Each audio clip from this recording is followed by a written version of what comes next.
Hey there, welcome to LSAT Demon Daily. I'm Eric Johansson, teacher with LSAT Demon. Joining me today is Nathan Fox, one of the co-founders of LSATdemon.com and the weekly podcast, Thinking LSAT. Today, an email from Maya. Maya says, "Hi, LSAT Demon team." Oh, the subject is, how do you drill efficiently? Hi, LSAT Demon team. I recently decided I wanted to apply to law school, and I'm now focused on studying for the LSAT. I signed up with the Demon, and I've been watching videos and doing daily drills for now to focus on accuracy and on understanding the types of questions. I am, however, a planner, and I best study with a long-term plan. However, it's hard to know how to most efficiently drill. How long should I spend on doing untimed drilling before I switch to time sections? Should I drill only questions I have taken lessons on, or should I always do Demon's Choice and practice with all of them? And when do I add reading comprehension to my routine? Note that for now, I'm doing 15 to 25 questions every day.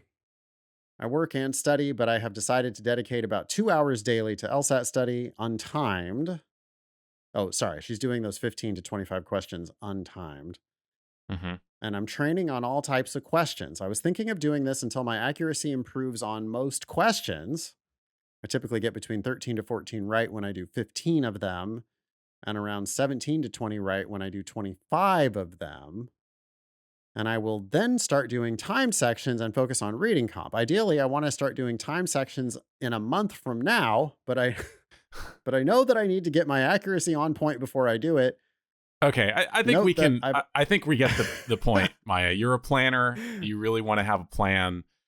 Good for you for being a planner. That's probably very lawyerly, but LSAT prep is just not that complicated. Just do some questions. Do some of them timed. Do some of them untimed. Yeah. And don't overthink it. I put at the end of this, I think, Maya, you would benefit from listening to Thinking LSAT episode 482, titled Stop Planning and Start Studying. All of this work, building a study schedule, is time spent not actually studying. So just get in there. This whole and just get in the gym. Right, yeah. All this information that has been provided is like none of this is LSAT studying, Maya. I will tell you, I see one thing that I think you're doing wrong. I don't like it that you're doing 15 to 25 questions and then it seems like then you're reviewing.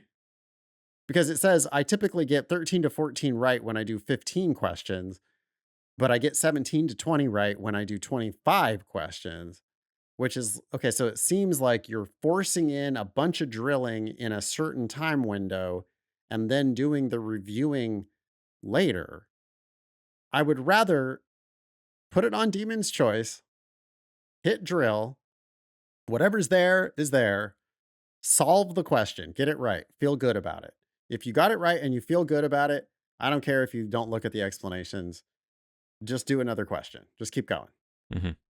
But that's not going to take long before the Demon realizes, oh, she's getting them right. I'm going to give her some slightly more challenging questions and she's going to miss them. And when she misses them, or when she gets it right but isn't quite sure why, she needs to learn right then whatever there is to be learned. And every explanation in the Demon is meant to be its own lesson. So you don't actually need lessons. We do have lessons, but you don't need those lessons, Maya, because if you struggled with a question, the explanation is going to teach you, like, the question is the lesson.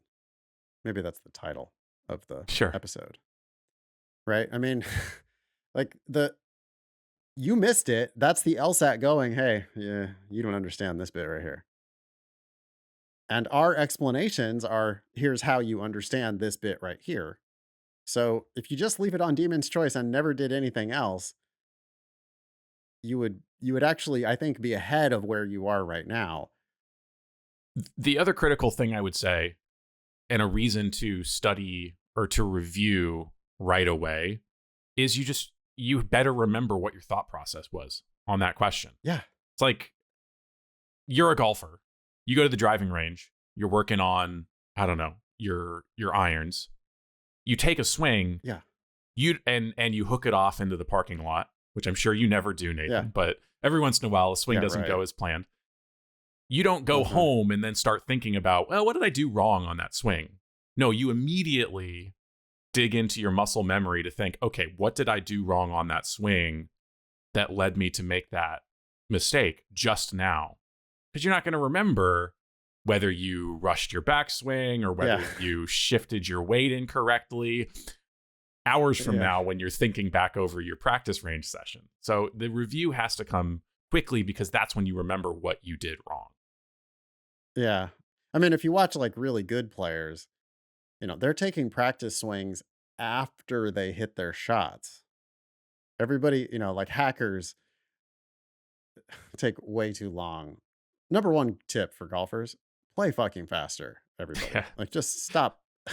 Stop. Nobody cares. Just hit it. Just get up there and hit it. But what you'll see a pro do, like they have meticulous routines and it's really boring to watch, but they also will, like if they hit a bad shot, they're instantly over there on the side with their caddy talking to them and they're taking practice swings and rehearsing and like they're trying to learn from their mistakes instantly.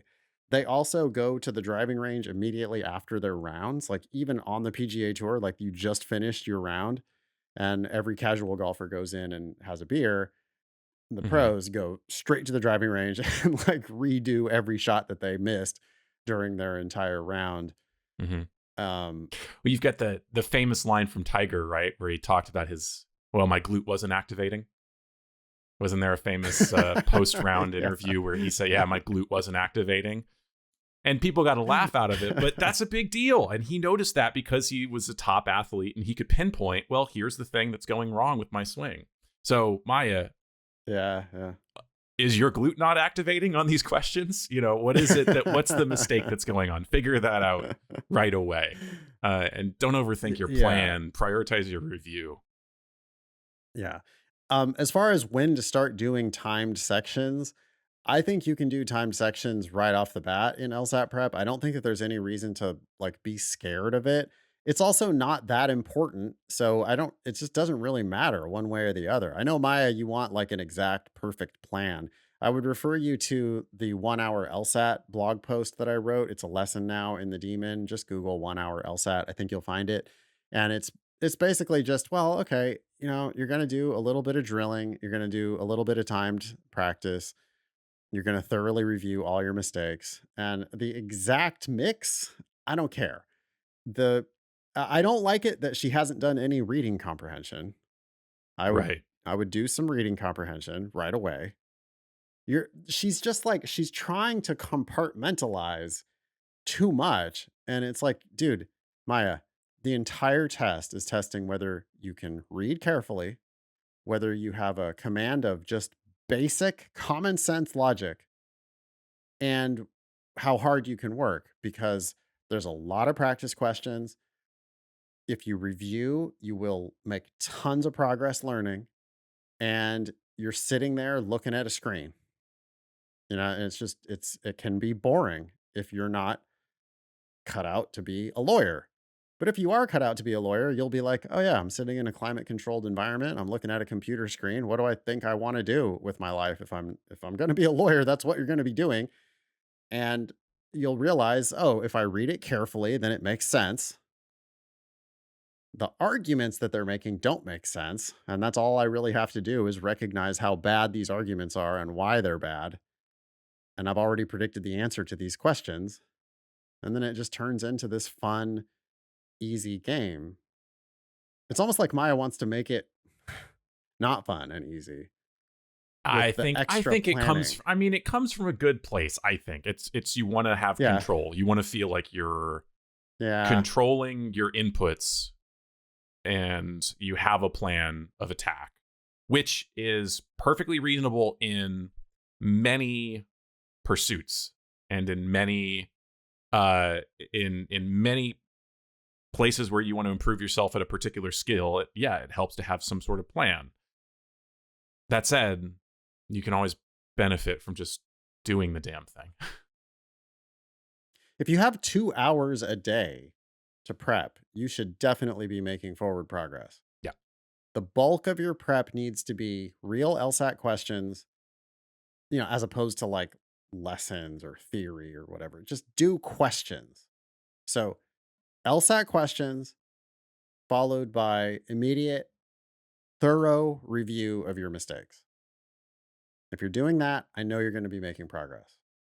Don't be so afraid of timed sections that you put it off, though, for months. Like that should be part of the mix. Mhm.